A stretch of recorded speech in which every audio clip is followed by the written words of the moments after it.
स्वामी विवेकानंद ने एक बार कहा था कि अपने जीवन का एक लक्ष्य निर्धारित करो, अपने पूरे शरीर को उस एक लक्ष्य से भर दो और हर दूसरे विचार को अपनी जिंदगी से निकाल दो। यही सफल होने का मूल मंत्र है। हमें से कई लोग डॉक्टर एपीजे अब्दुल कलाम साहब को इंस्पिरेशन मानते हैं, लेकिन क्या आपको पता है कि उनकी इंस्पिरेशन कौन है? स्वामी विवेकानंद। और सिर्फ यही नहीं, बल्कि निकोला टेस्ला, सुभाष चंद्र बोस, लाल बहादुर शास्त्री और भी कई सारे से लीजेंड्स हैं जिनकी इंस्पिरेशन स्वामी विवेकानंद है। आज हम स्वामी जी के जीवन की 3 कहानियां डिस्कस करेंगे और जीवन की बहुत बड़ी सीख है इन तीनों कहानियों में। पहली कहानी, एक बार स्वामी जी को नदी पार करना था और वो नदी के पास में खड़े थे। तभी एक साधु ने आकर उनसे पूछा, क्या आप ही स्वामी विवेकानंद हो? स्वामी जी ने जवाब दिया कि जी हाँ, मैं ही स्वामी विवेकानंद हूँ। तभी साधु ने पूछा कि स्वामी जी आप यहाँ पर क्या कर रहे हो? स्वामी जी ने कहा कि मुझे नदी पार करना है और मैं नाव का इंतजार कर रहा हूँ। तभी साधु ने कहा कि तुम इतने बड़े इंसान हो, कई सारे लोग तुम्हें अपनी प्रेरणा का स्रोत मानते हैं और तुम एक नदी पार नहीं कर सकते। देखो मैं तुम्हें नदी पार करके बताता हूँ। तभी उस साधु ने पानी पर चल करके उस नदी को पार किया और फिर से पानी पर चल करके स्वामी जी के पास लौट कर आए और बोले कि देखो मेरे पास इतनी शक्ति है, मेरे पास इतना टैलेंट है, मेरे पास इतना ज्ञान है, उसके बावजूद भी मुझे कोई नहीं जानता। और तुम्हारे पास कोई ज्ञान नहीं, कोई शक्तियाँ नहीं, उसके बावजूद भी तुम्हें सब जानते हैं। तभी स्वामी जी मुस्कुराए और साधु से पूछा कि तुम्हें यह विद्या सीखने में कितना टाइम लगा? साधु ने कहा कि 15 साल। इतने में स्वामी जी की नाव आ गई और स्वामी जी ने साधु को नाव में बैठाया और वहाँ से चल दिए। दोनों ने नाव में बैठकर नदी पार की और पार करने के बाद स्वामी जी ने अपनी जेब से 1 रुपया बाहर निकाला और उस नाव वाले को दे दिया। यानी कि दोनों के मिला के 50-50 पैसे यानी 1 रुपया उन्हें दे दिया। तभी स्वामी जी ने साधु से कहा कि जो काम तुम 50 पैसे में कर सकते थे उसके लिए तुमने अपनी ज़िंदगी के 15 साल बर्बाद कर दिए, और अगर यही 15 साल तुम समाज की भलाई में लगाते तो आज तुम्हें भी पूरी दुनिया जानती।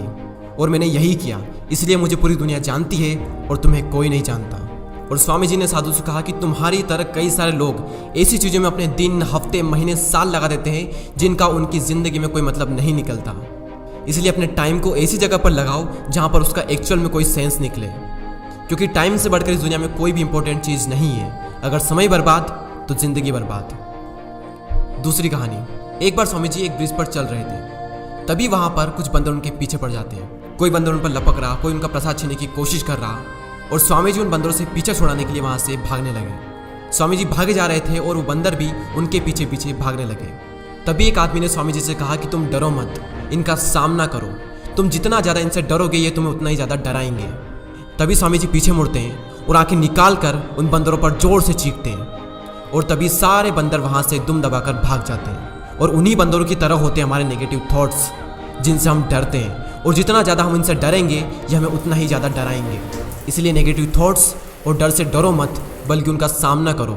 इनसे तुम जितना ज़्यादा डरोगे ये तुम्हें उतना ही ज़्यादा डराएंगे, और अगर तुम इनका सामना करते हो तो नेगेटिव थॉट्स और डर भी एक दिन तुमसे डर जाएगा। एक बार स्वामी जी उनके गुरु श्री रामकृष्ण परमहंस के साथ कहीं जा रहे थे। तभी रास्ते में उन्हें एक आदमी मिला जो पत्थर पर कुछ बना रहा था। तभी रामकृष्ण परमहंस जी ने पूछा कि तुम इस पर क्या बना रहे हो? तभी उस व्यक्ति ने जवाब दिया कि मैं एक राजा की मूर्ति बना रहा हूँ। रामकृष्ण जी ने पूछा कि क्या उस राजा की तुम्हारे पास में कोई तस्वीर है? तभी उस मूर्तिकार ने कहा कि नहीं, मेरे पास उनकी कोई तस्वीर नहीं है। तभी रामकृष्ण जी बोले कि अगर तुम्हारे पास उनकी कोई तस्वीर नहीं है तो फिर तुम उनकी मूर्ति कैसे बना सकते हो? तभी उस मूर्तिकार ने जवाब दिया कि भले ही मेरे पास उनकी कोई तस्वीर नहीं है, लेकिन मेरे दिमाग में उनकी स्पष्ट तस्वीर छपी हुई है। और कुछ ही देर बाद उस मूर्तिकार ने राजा की सुंदर मूर्ति बनाई भी। और स्वामी जी ये सारा दृश्य अपनी आंखों से साफ देख रहे थे, और तभी उन्हें अपने कुछ सवालों का जवाब मिल गया कि अगर कोई भी इंसान अपनी जिंदगी में कुछ भी पाना चाहता है तो उस मुकाम की या फिर उस चीज की तस्वीर उसके माइंड में एकदम क्लियर होना चाहिए। तो दोस्तों उम्मीद करता हूँ कि आपको ये तीनों कहानियां पसंद आई होगी।